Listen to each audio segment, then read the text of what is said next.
Oke, perkenalkan nama saya Muhammad Ryan Syarif dengan NPM akhir 3141 Rombel K3. Di sini saya akan mempresentasikan PJBL Manajemen Keuangan 2 mengenai analisis keuangan PT Tempo Intermediate Tbk.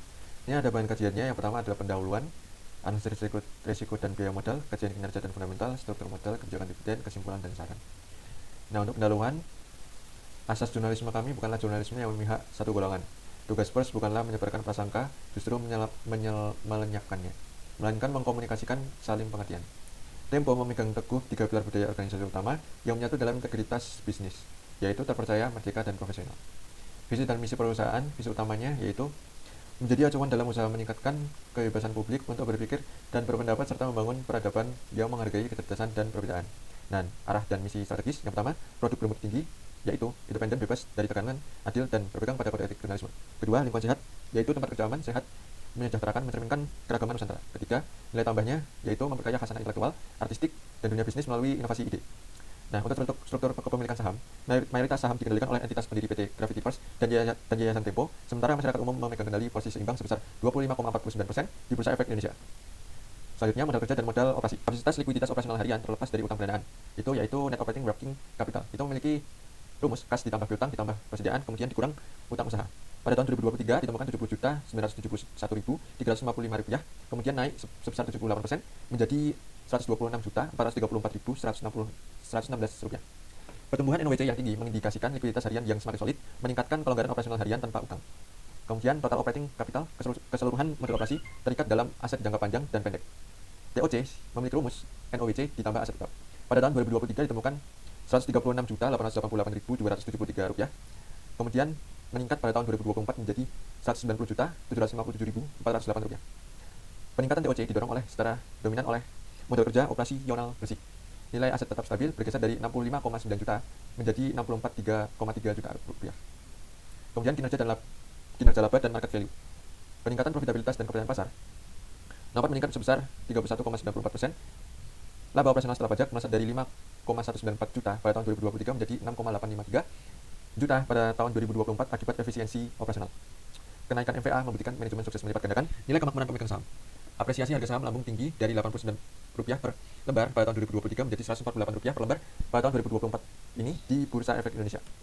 Kemudian karakteristik fundamental dan atau profitabilitas. Earning power atau BEP pada tahun 2023 sebesar 1,66%, kemudian meningkat pada tahun 2024 menjadi 2,01%. Kemudian ada return on investment atau ROI pada tahun 2023 ditemukan 0,31%, kemudian pada tahun 2024 meningkat menjadi 0,47%. Kemudian ada return on equity atau ROE pada tahun 2023 ditemukan 0,61%, pada tahun 2024 meningkat menjadi 0,91%. Semua metrik profitabilitas utama, BEP, ROI, ROE, menunjukkan tren kenaikan positif, namun nilai rasio absolut yang masih di bawah rata-rata industri umum menuntut optimalisasi, efisiensi aset, dan struktur biaya secara ketat.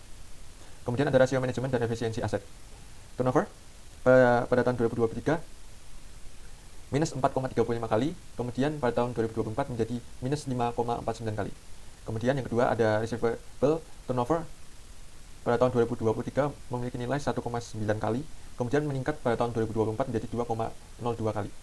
Kemudian ada fixed asset turnover pada tahun 2023 sebesar 3,2 kali, kemudian pada tahun 2024 meningkat menjadi 3,9 kali. Kemudian ada kapasitas likuiditas jangka pendek.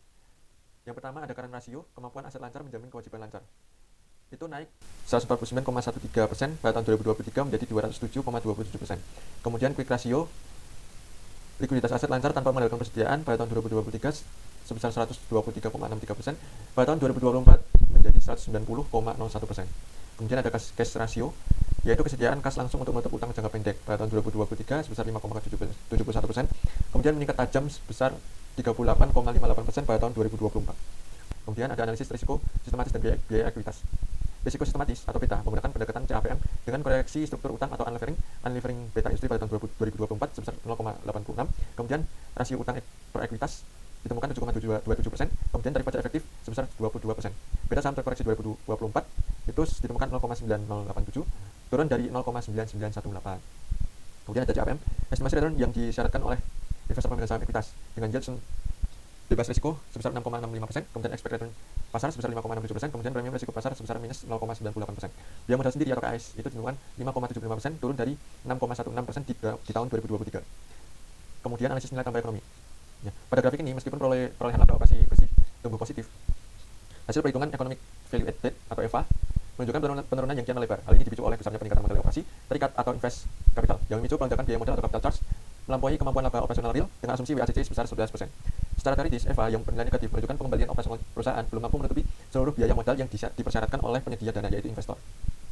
Nah, kesimpulannya, yang pertama ada pertumbuhan operasional kuat. Peningkatan OWC meningkat sebesar 78%, DOC dan NOPAT meningkat sebesar 31,94%, membuktikan bahwa aktivitas inti bisnis penerbitan dan media milik Tempo sedang berada dalam fase ekspansi yang solid. Kemudian tantangan efisiensi biaya modal EVA negatif menunjukkan perlunya restrukturasi struktur pendanaan. Perusahaan perlu menekan biaya modal eksternal atau WACC agar tidak merusak penciptaan nilai ekonomis jangka panjang. Kemudian apresiasi pasar positif, sinyal dari lonjakan NVA memberikan optimisme tinggi investor publik terhadap kredibilitas merek Tempo di pasar modal, ditandai kenaikan harga saham yang signifikan ke Rp148 per lembar. Kemudian ini referensinya. Oke, sekian dari presentasi dari saya. Kurang lebihnya mohon maaf.